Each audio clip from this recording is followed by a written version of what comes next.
तो मन के अंदर ये जो लगातार एक शोर चलता रहता है, इसको शांत करने की जो कोशिश है, वो कोई आज की बात नहीं है। ये तो उतनी ही पुरानी है जितनी कि खुद इंसानियत। आज की इस पड़ताल में हम एक ऐसी ही पुरानी, एक प्राचीन विधि के रहस्य से पर्दा उठाएंगे, जो मन की इस कभी न रुकने वाली नदी को शांत करने का एक रास्ता दिखाती है। तो चलिए शुरुआत एक बुनियादी सवाल से करते हैं। क्या मन कभी सच में खामोश होता है? और यहाँ उस खामोशी की बात नहीं हो रही है जो दो ख्यालों के बीच बस कुछ पल के लिए आ जाती है। नहीं, हम बात कर रहे हैं उस गहरे अथाह मोहन की, जहाँ कोई शब्द ना हो, कोई हलचल ना हो, बस होने का, अस्तित्व का एक शुद्ध एहसास हो। क्या ऐसा मुमकिन भी है? शायद ये कल्पना थोड़ी नामुमकिन लगे, है ना? क्योंकि हमारा मन तो ख्यालों, चिंताओं, यादों और योजनाओं की एक ऐसी नदी है जो कभी नहीं रुकती, लगातार बहती रहती है। ये नदी तो तब भी नहीं रुकती जब हम सो रहे होते हैं, तब ये सपनों के रूप में बहती है। और हम सब इस शोर के इतने आदी हो चुके हैं कि हमें इसके पार जो शांति का एक महासागर है, उसका एहसास तक नहीं होता।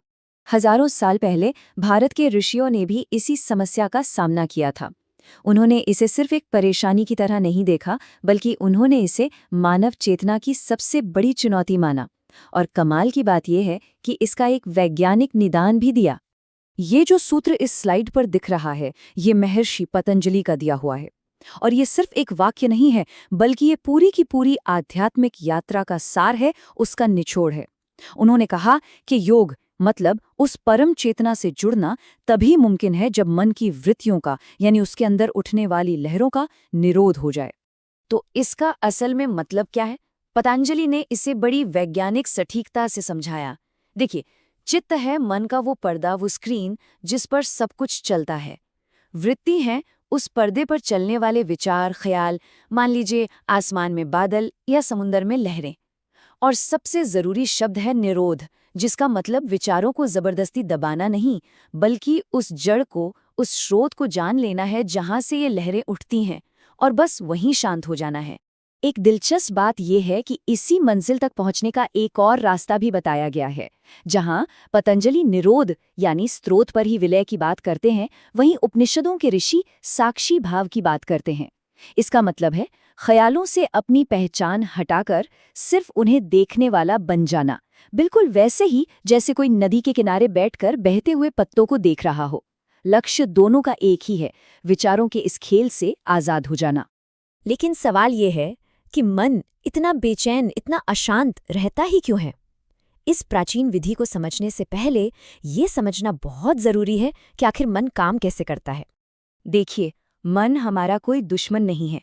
ये एक बहुत ही एडवांस्ड सर्वाइवल मशीन है जिसका सिर्फ एक काम है, हमें जिंदा रखना। और इसके लिए ये क्या करता है?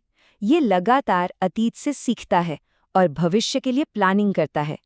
और इसी भागा दौड़ी में ये उस पल को लगभग भूल ही जाता है जहां जिंदगी असल में घटती है, यानी वर्तमान, द प्रेजेंट मोमेंट।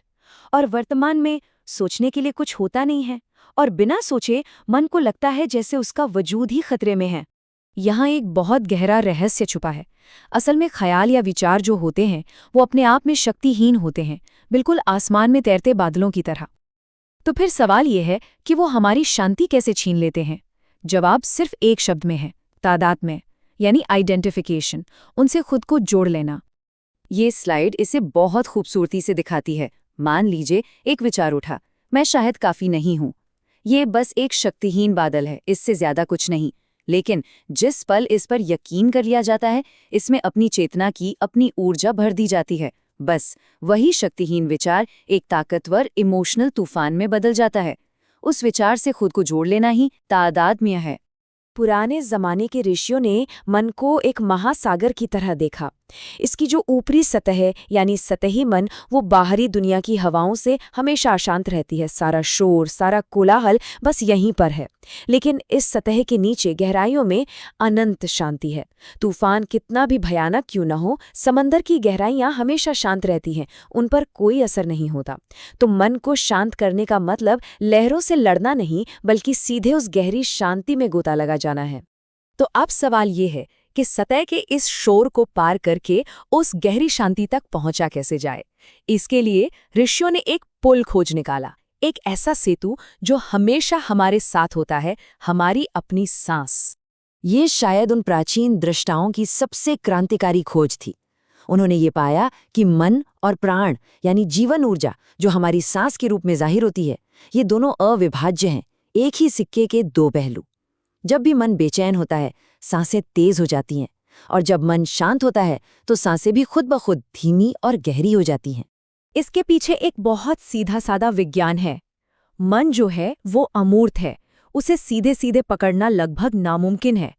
लेकिन सांस वो मूर्त है, उसे हम आसानी से महसूस कर सकते हैं, उसे कंट्रोल भी कर सकते हैं। तो तर्क ये है कि अगर सांस को साध लिया जाए तो मन अपने आप सध जाता है। सांस वो लगाम है जिससे मन के जंगली घोड़े को साधा जा सकता है। तो चलिए अब सिर्फ फिलॉसफी से आगे बढ़कर उस असली तकनीक की तरफ चलते हैं जिसे सांसों के जरिए मन को साधने की आर्ष विधि कहा जा सकता है। ये मन से नहीं बल्कि प्राण से मन को जीतने की एक कला है। इसके 5 बहुत ही सरल चरण हैं। पहला, आसन, यानी रीढ़ की हड्डी सीधी रखकर आराम से बैठ जाएं। दूसरा, देहबोध, अपने शरीर को, उसके वजन को इसी पल में महसूस करें।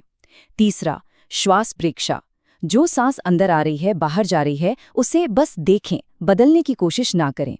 चौथा, अजबाजब, सांस लेते हुए मन ही मन सो की ध्वनि सुने और सांस छोड़ते हुए हम की।